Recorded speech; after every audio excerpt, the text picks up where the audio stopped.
It's r/Tales from Tech Support time. There are some among us who possess black magic and can even tame the most obstinate computer or solve the mystery of a disappearing internet connection. But despite their powers, they face a great evil that threatens to overwhelm them: the dissatisfied entitled customers. When yet another customer starts screeching at them on the phone, it will take all their strength to resist saying, "Have you tried turning it off and on again?" Get ready for the heroes we need but don't deserve in this episode of VoiceyHere's Tales from Tech Support.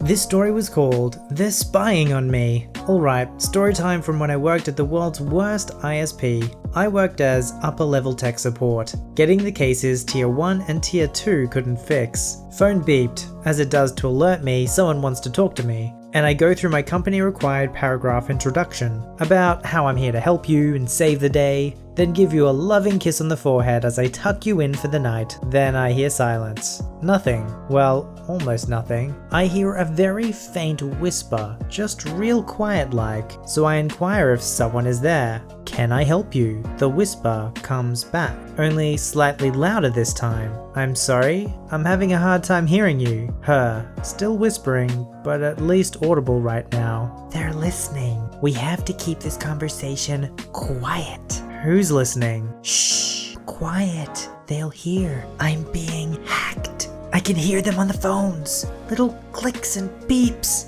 I know they're there." Me, slightly quieter voice. This is not my first rodeo with somebody who doesn't understand how internet and phone works. What seems to be the problem? Who am I speaking with? "I can't say. They'll know then.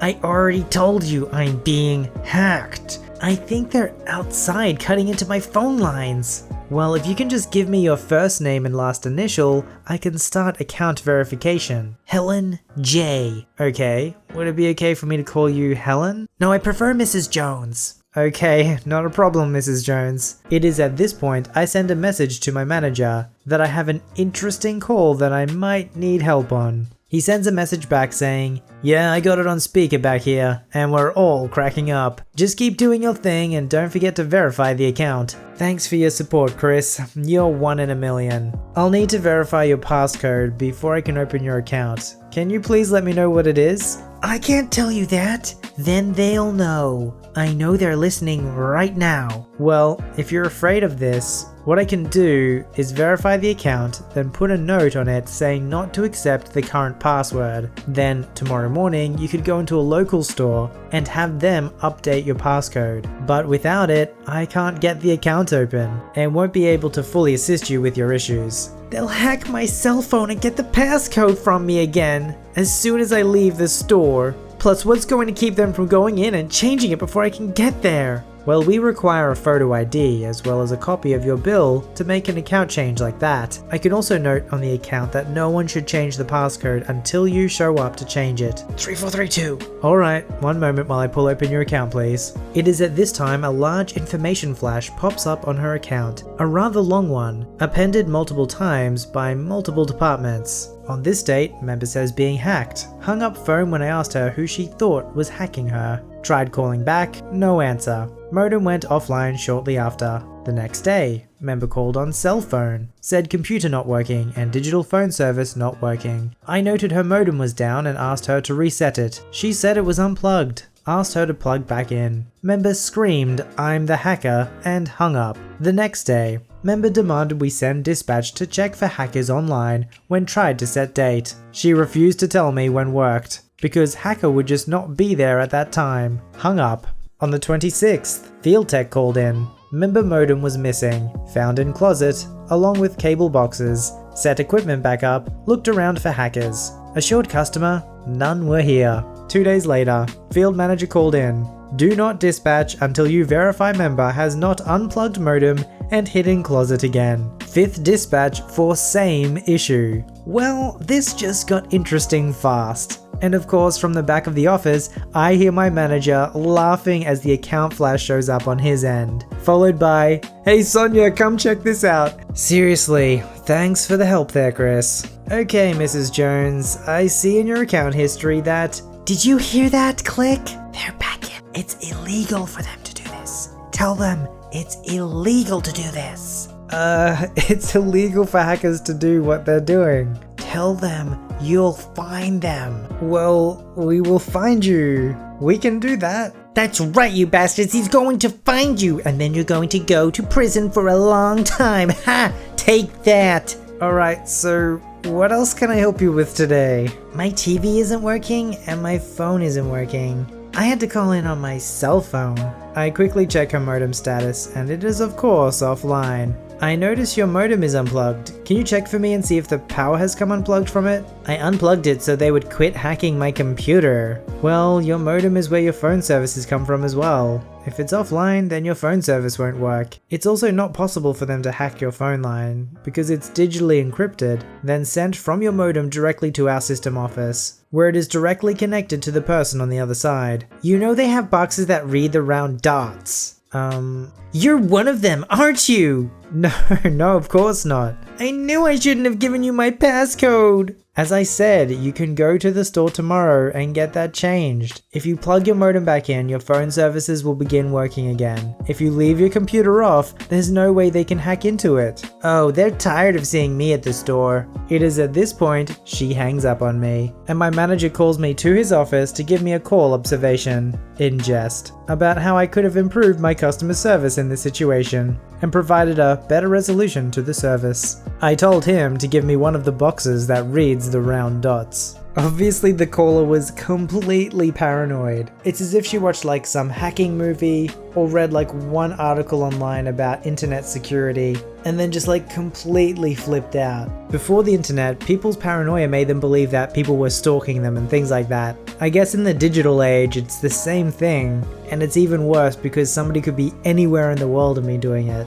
This story was called Do My PC First. I'm the most important person here. So this story comes from my job. I work at IT and repair, migrate, install PCs, etc. So this one time I had to migrate a whole office with 13 PCs from Windows 7 to Windows 10. Here's the cast. Entitled Office Worker, Office Boss, and me. I went to this office at 8 o'clock and was greeted by the receptionist, the entitled office worker. My first impression did not fool me. She looked like a typical Karen. I greeted her and told her who I am. Hi, I come from a generic IT company. I'm here to migrate your PCs. Good morning. She stretched that for no reason. I can't help you. You have to wait until the boss is here. No problem, I'll wait. So I sat down in the waiting area until the boss arrived 15 minutes later. I introduced myself again and the conversation went like this. Hi, I come from the generic IT company. I'm here to migrate your PCs. Hi, didn't the OW show you my office? I told her you should start with my PC. I did. He said he wants to wait until you were here. Oh, okay, no problem. I was new at the job and didn't want to escalate the situation, so I let it slip. So I start with your office. Could you show me where it is? Entitled will show you. I have to go to a meeting. I'll be back in 2 hours. It would be nice if I can work again then. Oh, no problem. A usual migration will take, depending on the hard drive, 1 to 1.5 hours, if I'm fast. The boss left and I was alone with Entitled. Could you show me where the boss's office is, ma'am? You should do my PC first. He won't be back for like 2 hours. And I have work to do. One PC will take nearly 2 hours, and if he told me to do his first. Bullcrap. You IT people just work slowly. No, sometimes we have to wait for the PC before we can proceed. Fine. The boss's office is locked. I'll give you the key when I can work again.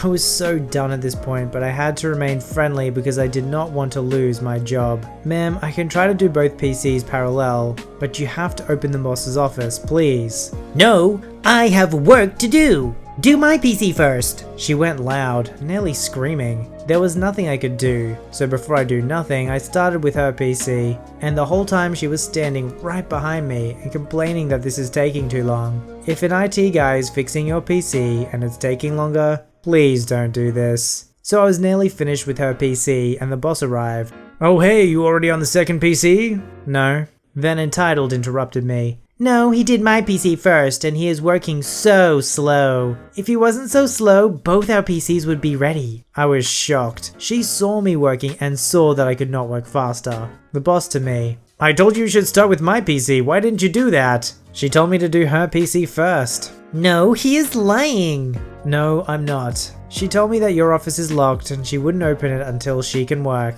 My office is not locked. Entitled, is that true? She was so entitled that she didn't think I would tell her boss the truth. She didn't say a word. On this point, I was sure I'd lose my job and was shaking. Boss in a louder, angrier tone. Is that true? To my surprise, she said yes. Boss told me where his office is located and told me to go up and begin with my work. I went as fast as I could. I heard them arguing loudly, but was not able to hear exactly what they said. I was there 2 more days and she didn't speak to me one single word. Half a year later, I went there a second time and was greeted by a nice young woman at the reception. I don't know if she was fired or simply not there this day, but I like to think that she got fired. I think we all like to think that she got fired. Somebody who works like that is going to be terrible for the workplace. If they're a complete liar and they're ruining the cohesion of how everything's supposed to work, then the work just simply isn't going to get done. The sucky thing about being in IT working in places like that is that when you go back,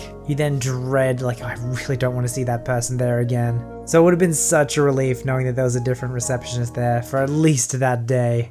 This story was called, I Watched a User Commit Fraud. So I've got a good one for you all. About 5 months ago I just started my current job, technical support for point of sale systems. This also happens to be my first IT related position. This happened about 3 weeks into the job, so I'm fresh meat with a whole lot to learn yet. For the sake of the story, let's call this restaurant Bob's Restaurant and the user Kevin. Call from one of our partner dealer sites. Caller ID says Bob's Restaurant. Point of sale support, how can I help you today? Hi, this is Kevin from Bob's Restaurant. I'm trying to delete an account in the back. Okay, give me 1 moment to get logged in and assist you.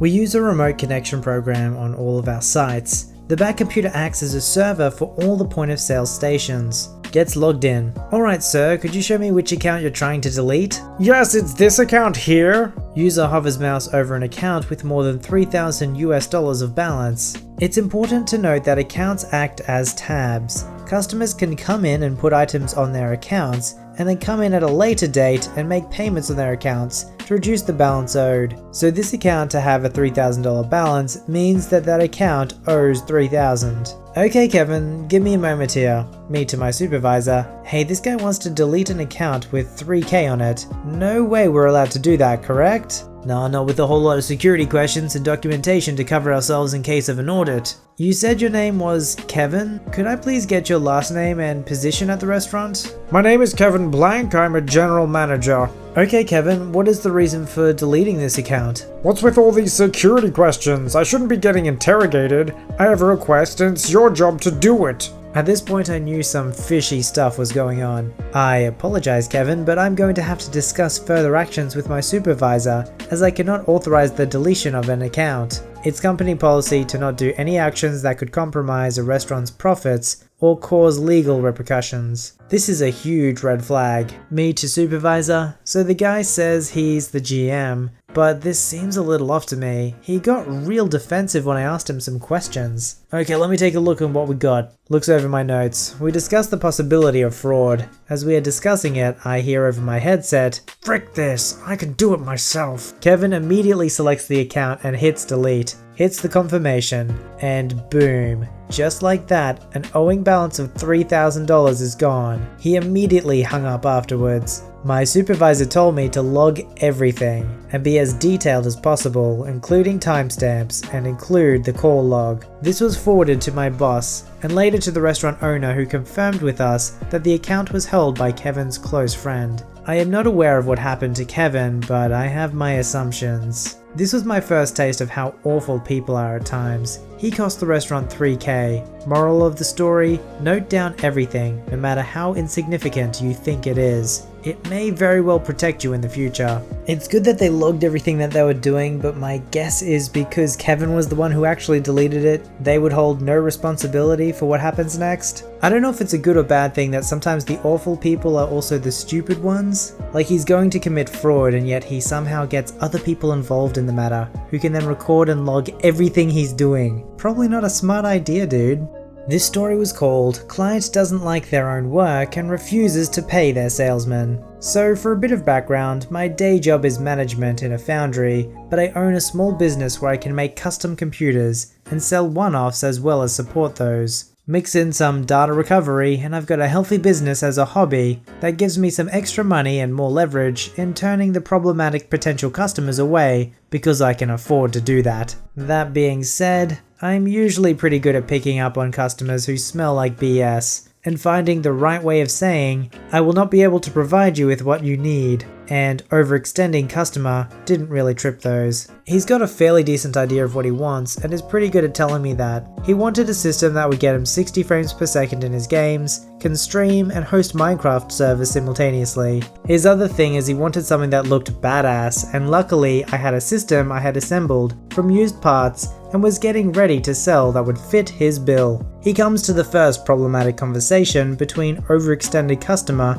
and myself. I don't like the look of the front. It would be great if we could see into it. That's no problem, I could reuse the case somewhere else. I could absolutely order a new case if you wanted to pick one out. You'd just have to pay the difference. Nah, I'll just put a window in the front like those cool ones. Not worth spending extra. Are you sure? If you're willing to put a deposit down on it, I don't see why not. Yeah, let's do that. So I pulled the panel off and asked for another case badge, as he was certain the one that was on there wasn't going to live, and he said he liked it since he pulled it together to make it feel store-bought, which is the opposite of what I want, but I'm not going to argue with that. I got a deposit for the cost of the case, figuring this would be a week or two, and he'd get something he was happy with and pay the rest of it off. This is where my bullcrapper meter started to go off. He fell off the face of the earth for over a month. I have a fairly expensive system sitting, and we're about to hit the end of the deposit period, meaning I could just swap cases and resell the hardware if he doesn't contact me or pay off the system. Our next and final conversation goes through text like this. I dropped the panel off. I've been trying to get a hold of you. Your grace period on your deposit is up in less than a week. When I get home, I'll put the panel on and send you the invoice. I don't want it. What do you mean? I do not want the computer. Your deposit is non-refundable. Are you sure you do not want it? The towel looks like crap. You should have let me try to mod it. I don't want it. Everything has a refund. Me in bewilderment. There's really no refund on the deposit. And you were the one to modify the case. I can rework the front panel to get it where you want if you'd like. That was it. Never heard anything else. When I got home from work that night, he left the front panel at the door, and he did exactly what he said. Cut a huge hole in the front, and if he had executed it well, it would have been pretty sick looking. But he spray painted the front with no prep, and clearly no experience, and did a pretty shoddy job of cutting the shape he wanted. Fast forward to today where I'm doing my best to recover this front panel due to time constraints and to hopefully break even. I think a lot of people don't realize why you have to pay a deposit on things and why sometimes it's non-refundable. Sometimes just the work of initiating a sales process can cost time and money for the person selling, and so the deposit shows that 1, you're serious, and 2, if you pull out after the grace period, the seller can recover their costs because you've wasted their time. That's time where they could have made a sale and actually made money. Let me know if you enjoyed this episode of Tales from Tech Support. I thought a lot of these stories were pretty funny, and if you thought the same, then we'll do some more. If you'd like your story to be narrated by me, don't forget to visit the subreddit r/VoiceyHere, link below. Don't forget to like this video and subscribe if you'd like to see more. Alright, I'll see you in the next one.